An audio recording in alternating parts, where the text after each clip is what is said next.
In this video, I'm going to show you how you can easily send a location on Messenger.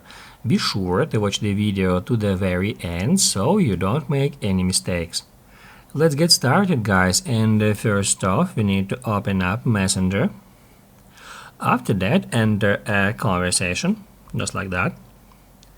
Then tap right here at this plus and then head over to the location tab. Now here, guys, we got a couple of options how we can share a location, and the first option is start sharing our current live location. We can easily do so by tapping right here. We can just tap at this button and it will immediately start sharing your live location with that particular user for an hour.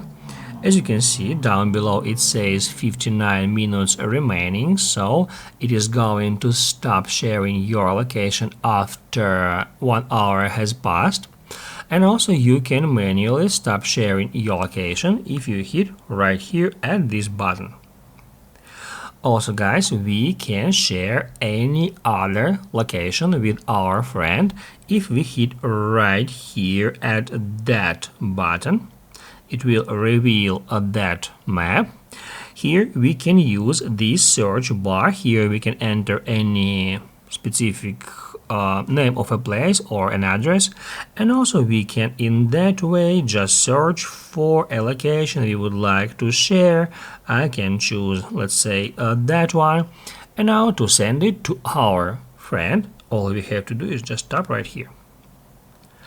Basically, guys, that's it. So if this video was helpful for you, don't forget to hit the like button.